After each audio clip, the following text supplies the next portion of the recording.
ETF index mutual funds నేర్చుకుని stock మార్కెట్లో రాణించాలనుకుంటున్నారా? వెంటనే ఈ నెంబర్కి కాల్ చేయండి.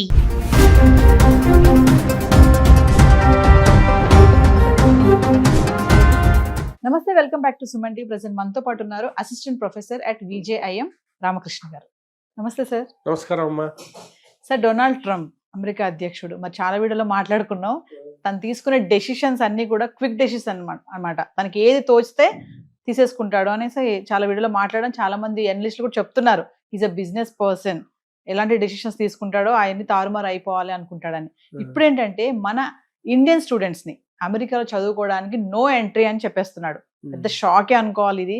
అంటే వీసా, F1 వీసా కానీ ఇవన్నీ కూడా సోషల్ మీడియాలో కనుక అలర్ట్ గా ఉన్నా, దాన్ని ప్రైవేట్ చేసినా, స్ట్రాంగ్ ప్రొఫైల్ ఉన్నా కూడా వీసా రిజెక్ట్ చేసే ఛాన్సెస్ ఉన్నాయని చెప్పేసి న్యూస్ అయితే వస్తుంది. మరి ఒక్కసారి దాని గురించి మాట్లాడుకుందాం. ఇంతకుముందు మనం మాట్లాడుకున్నప్పుడు అంటే ట్రంప్ ప్రమాణ స్వీకారం చేయకముందు చాలా ఊహాగానాలు వచ్చాయి. అప్పట్లో అవి ఎన్ని నిజాలు అవుతాయి ఏమిటి అని మనం అప్పట్లో చాలా మాట్లాడుకున్నాం. ఆ మాట్లాడుకున్నప్పుడు నేను అన్నాను, ముందు రానియండి, వచ్చిన తర్వాత అప్పుడు ఒక్కొక్క అడుగుకి చూస్తాడు, ఆయన కూడా తెలుస్తుందని. సో అందులో భాగంగా మనం ఇది చూసామంటే, మొదట ఆయన ఇల్లీగల్ ఎలియన్స్ అంటే ఎవరైతే అక్రమంగా అమెరికాకు వచ్చారో వాళ్ళ మీద ఏమేం చేయాలని చర్యలు తీసుకుంటున్నాడు, జరుగుతున్నాయి. అయితే ఒకటి బాగా గుర్తుంచుకోండి, మనం ఎప్పుడు అనుకున్నదే, ఒకళ్ళ ఇంటికి మనం వెళ్ళాలి అంటే వాళ్ళ ఇన్విటేషన్ చాలా అవసరం. ఓకే, అది పిలవాలా వద్దా అన్నది వాళ్ళ విచక్షణ, వాళ్ళ ఇష్టాన్ని బట్టి ఉంటుంది. ఒకప్పుడు అమెరికాకి చాలా అవసరం ఏంటయ్యా అంటే, మంచి తెలివితేటలు ఉన్న మనుషులు చాలా అవసరం. సో అందుకని ప్రపంచంలో ఉన్న అత్యంత తెలివైన వాళ్ళందరినీ క్రీమ్ మొత్తాన్ని లాగేయగలిగింది. వాళ్ళకి మంచి ఎడ్యుకేషన్ ప్రొవైడ్ చేశారు, అవన్నీ ఆ రకంగా ఉభయతారకంగా ఉండేది. సో ఇప్పుడు వాళ్ళ ఎకానమీ బాగాలేదు. అయితే ఒకటి బాగా గుర్తుంచుకోవాల్సిన విషయం ఏంటంటే, తీసుకునే ప్రతి డెసిషన్ ఎకనామిక్ డెసిషనే అవుతుంది అనుకోవడం తప్పు. వెనక చాలా జరుగుతూ ఉంటాయి, వాటన్నిటి తాలూకా ఈ పరిణామం ఇది అవ్వచ్చు. అందుకని స్టూడెంట్స్ మీద తీసుకున్నారంటే స్టూడెంట్స్ ఏదో చేయాలని కాదు, తద్వారా భారతదేశానికి ఏదో ఒక మెసేజ్ ఇద్దాం అనుకుంటున్నాడు ఆయన. అంటే చదువుకోవడం కోసం వచ్చి ఇక్కడ స్థిరపడిపోతున్నారా అని అంటున్నారా? కాదు కాదు, 2 లెవెల్స్లో చెప్తా. మొదటి లెవెల్లో ఏంటంటే, దౌత్యపరంగా ఆయన ఒక మెసేజ్ ఇద్దాం అనుకుంటున్నారు. ఏంటంటే, మీరు ఎంతకాలం ఇది చాలా సేఫ్ అనుకున్నారు, అలా కాదు, నాకు నచ్చింది చేయకపోతే నేను మీకు నచ్చనిది చేస్తాను అనేది ఒక రకమైన పని. అందుకని చాలా పర్టికులర్గా ఓన్లీ ఇండియన్ స్టూడెంట్స్ మీద ఇది మేజర్ ఎఫెక్ట్ పడుతుందని ఆయనకు కూడా తెలుసు. అండ్ ఆ లెక్కన చెప్పుకోవాలంటే చైనీస్ స్టూడెంట్స్ మీద చేయొచ్చు కదా, లేదు అక్కడేం మీకు అసలు తెలియదు అలాంటివి జరుగుతున్నాయని. కాబట్టి అది చాలా హయ్యర్ లెవెల్లో. సెకండ్ లెవెల్లో చూసుకుంటే, మన వాళ్ళు ఫ్లో ఏదైతే ఉందో మీకు బాగా తెలుసు. ఎంఎస్ చేయడానికి వెళ్తారు, ఎంఎస్ చేసిన తర్వాత ఓపీటీ ఉంటుంది. సో సిపిటి, ఓపీటీ తీసుకున్న తర్వాత ఒక 2-3 ఇయర్స్ వర్క్ చేస్తారు. చేసిన తర్వాత అలా జాబ్స్ పొందుతూ ఉంటారు. సో ఈ ప్రాసెస్ ఏదైతే ఉందో, దీనివల్ల ఏమవుతుందంటే, వీళ్ళు వెళ్ళి చదువుకోవడానికి వెళ్ళి కంప్లీట్గా అక్కడ ఎంప్లాయీస్గా స్థిరపడిపోతున్నారు. అదే ఎంప్లాయ్మెంట్ చాలా ప్రాబ్లం ఉంది. సరే, ఇప్పుడు అక్కడ ఉన్న వాళ్ళందరూ ఎంప్లాయ్మెంట్ స్కిల్స్ ఉన్నవాళ్ళ కాదా అన్నది అప్రస్తుతం. ఎందుకంటే అవన్నీ ఆలోచించారు కదా. ఇప్పుడు మనం చూస్తూ ఉంటాం, ఒక పొలిటీషియన్ వాళ్ళ ఓట్ బ్యాంక్కి అనువుగా ఉండే మాటలు మాట్లాడతారు, దానికి వాళ్ళు అర్హత ఉందా లేదా అన్నది చూడరు.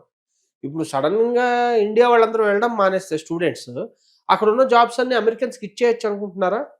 వాళ్ళకి ఆ స్కిల్ సెట్స్ లేవు కదా. కానీ వాళ్ళకి వినడానికి ఏది సొంపుగా ఉంటుంది? ఏ సొంపుగా ఉంది? ఇదిగో నేను మీకు ఉద్యోగాలు ఇవ్వడం కోసం వాళ్ళని ఓపీటీ యాప్ ఇచ్చేస్తున్నాను. సో ఏంటి, ఒక లింక్ కట్ చేసేసారు వాళ్ళ ఎంప్లాయ్మెంట్ మార్కెట్కి. మన ఇండియన్ స్టూడెంట్స్ తాలూకా లింక్ కట్ చేశారు. అది ఒక లెవెల్. అయితే సెకండ్ లెవెల్ ఏంటంటే, వచ్చేటప్పుడే స్క్రీనింగ్ అయిపోతున్నారు. ఇప్పుడు మనం మాట్లాడతాం ఫ్రీడమ్ ఆఫ్ స్పీచ్, యుఎస్లో ఫ్రీడమ్ ఆఫ్ స్పీచ్ ఉంది, ఇంకా ఏదైనా ఓకే, కానీ ఇది ఫ్రీడమ్ ఆఫ్ స్పీచే కదా. వీళ్ళేమి సెడిషియస్గా అంటే దేశ వ్యతిరేకంగా ఏమైనా మాట్లాడినవి, లేదా దేశానికి హాని కలిగించేటట్టుగా మాట్లాడిన పిల్లలు కాదు కదా. వీళ్ళంతా జస్ట్ స్టూడెంట్స్. వీళ్ళందరూ ఏదో ఒక దాని ఏమంటారు తెలియకపోవడం వల్ల, లేకపోతే ఏదో ఒకటి ఒక చిన్న సర్కాజమో ఏదో ఒక రకంగా మాట్లాడి ఉండొచ్చు. అంత మాత్రానికి ఇవ్వకుండా ఉండాలా అంటే, నా ఇష్టం, నేను తలుచుకుంటే నేను ఏదైనా చేయగలను. కాబట్టి నా టర్మ్స్ అండ్ కండిషన్స్ ప్రకారం మీరు రావాలి, అయిపోయిన తర్వాత వెళ్ళిపోవాలి. ఎందుకు వచ్చారు, ఆ పని అయిపోయాక వెళ్ళిపోవాలి, ఇక్కడ అది. ఉండడానికి లేదు. లేదు, అండ్ వచ్చిన పని మాత్రమే చూసుకోండి, మిగిలిన ఏ విషయం మాట్లాడినా మిమ్మల్ని పంపించేస్తాను. అంటే ఇప్పుడు మధ్యలో చాలా ఎగ్జాంపుల్స్ వచ్చాయి, వాళ్ళు పాపం ఏమీ చేయలేదు, ఎక్కడో దాన్ని ఏమంటారు, ఏదో చిన్న ఎంప్లాయ్మెంట్ తీసుకున్నందుకు, అంటే ఇంతకు ముందు అవన్నీ లేవా అంటే, లేవు. ఒకటి గుర్తుంచుకోండి, రాజు తలుచుకుంటే దెబ్బలు కొదువు ఉండదు. అందులోకి ఒక పిచ్చి రాజు తలుచుకున్నాడు అనుకోండి, దెబ్బలేం కర్మ, ఆ, పెద్ద గానా బజానే అయిపోతుంది. సో ప్రస్తుతానికి అలా ఉందన్నమాట. అంటే ఏంటంటే, నాకు నచ్చంది జరిగితే నీకు నచ్చకుండా లైఫ్ నేను చేస్తాను అనే ఒక పర్టికులర్ స్టైల్లో మనకి నడుస్తున్నాయి. అందుకనే మీరు అమెరికాతో చాలా మంచి సంబంధాలు ఉన్నాయి కదా, మరి ఇవాళ ఎందుకు జరుగుతున్నాయి అంటే, ట్రేడ్ చూడండి 50%, 100% Yes. ఎందుకు టారిఫ్లు వేసేస్తున్నాడు ఆయన. మన మిత్రదేశం అయితే వేయకూడదు కదా. మిత్రదేశం అయితే నిన్నగాక మొన్న ఈ మధ్య పాకిస్తాన్తో యుద్ధం అయినప్పుడు పాకిస్తాన్తో చాలా వాణిజ్యపరమైన సంబంధాలు కొనసాగుతున్నాయి, Yes. కొత్త కొత్త ఇన్వెస్ట్మెంట్లు ప్లాన్ చేస్తున్నాడు. ఎందుకు జరుగుతుంది అంటే ఇవన్నీ డిఫరెంట్ మెసేజెస్. కాబట్టి స్టూడెంట్స్ని టార్గెట్ చేయట్లా, స్టూడెంట్స్ కేవలం బలి అవుతున్నారు ఈ దీనిలో. దాన్ని ఏమంటారంటే కొలేటరల్ డ్యామేజ్ అంటారనమాట. Yes. అంటే యుద్ధం జరుగుతుంటే వాడికి వీడికి మధ్యలో యుద్ధం జరుగుతుంటే పొరపాటున ఆడవాడు పక్కన వెళ్తున్నవాడికి బుల్లెట్ తగిలి చచ్చిపోతాడు చూడండి, ఆ టైప్లో ఇప్పుడు భారతదేశానికి యుఎస్కి జరుగుతున్న ఒక పెద్ద లెవెల్ గొడవ ఏదైతే ఉందో. ఎందుకంటే ఇప్పుడు భారతదేశం ఉంది, చైనా ఉంది, రష్యా ఉంది, బ్రెజిల్ ఉంది, ఇవన్నీ ఒక ప్యారలల్ ఎకానమీని క్రియేట్ చేయడానికి ట్రై చేస్తున్నాయి. అవి నచ్చట్లేదు. ఇలాంటి వాటిల్లో మధ్యలో దొరికిపోయిన వాళ్ళు ఎవరయ్యా అంటే, ఈజీ సిట్టింగ్ డక్స్ ఎవరయ్యా అంటే మన వాళ్ళు స్టూడెంట్స్. అంటే సార్ ప్రెసెంట్ అంటే అక్కడ వెళ్ళాలనుకున్న వాళ్ళు కానీ అక్కడ వెళ్ళిన వాళ్ళే కానీ ఎలా ఉండాలి అంటారు ఒకసారి మీ అనలైజ్ ప్రెసెంట్ ట్రంప్ ఉన్న ఈ సిచ్యువేషన్ లో? అక్కడ ఆల్రెడీ వెళ్ళారనుకోండి, అదేదో సినిమాలో చెప్పారు కదా, తిన్నామా పడుకున్నామా తెల్లారిందా.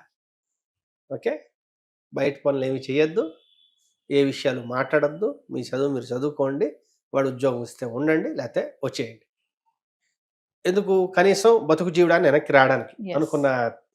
అలా కాకుండా వెళ్దాం అనుకున్న వాళ్ళకైతే ఇంతకు ముందు కూడా మనం అనుకున్నాం, ఏది 1-2 సెగ్మెంట్స్ చేశాం దీని గురించి. ఏమని, అమెరికా అనేది ఒకటే దేశం కాదు, ఓకే, కొంచెం ఎఫర్ట్ పెడితే, ఎందుకు అది ఈజియెస్ట్ దేశం, అందుకని అంత డిమాండ్ ఉంది. బాగా గుర్తుంచుకోండి, లాంగ్వేజ్ పరంగా కూడా, లాంగ్వేజ్ పరంగా చాలా ఈజియెస్ట్. లేదు అంటే ఆస్ట్రేలియాలో ఉన్నాయి చాలా మంచి ఆపర్చునిటీస్. ఇంతకు ముందు చెప్పుకున్నాం, కొంచెం డిఫరెంట్ లాంగ్వేజ్ నేర్చుకుంటే, జాపనీస్ నేర్చుకుంటేనో, జర్మన్ నేర్చుకుంటేనో, రష్యన్ నేర్చుకుంటేనో, వాటిల్లో చాలా పబ్లిక్ యూనివర్సిటీస్లో ఫ్రీ ఎడ్యుకేషన్ ఉంది. సో ఉన్నాయి, లేవని కాదు. కాకపోతే మీరు చెప్పినట్టుగా ఈజీ మెథడ్కి అలవాటు పడిపోయాం. ఇప్పుడు కొంచెం కష్టపడితే చాలా హై క్వాలిటీ ఎడ్యుకేషన్ ఉంది.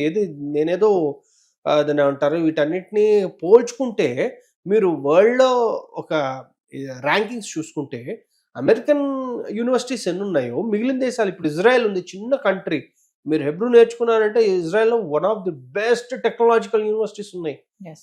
ఓకే, జర్మన్లో ఉన్నాయి, జపాన్లో ఉన్నాయి. So they're all there. మనం ఏంటంటే ఒక్కసారి కొంచెం మన హొరైజన్ ఓపెన్ చేయాలి, మనం చూసే దృష్టిని కొంచెం విస్తరింపజేస్తే చాలా అవకాశాలు అయితే ఉన్నాయి. Thank you sir. థ్యాంక్స్.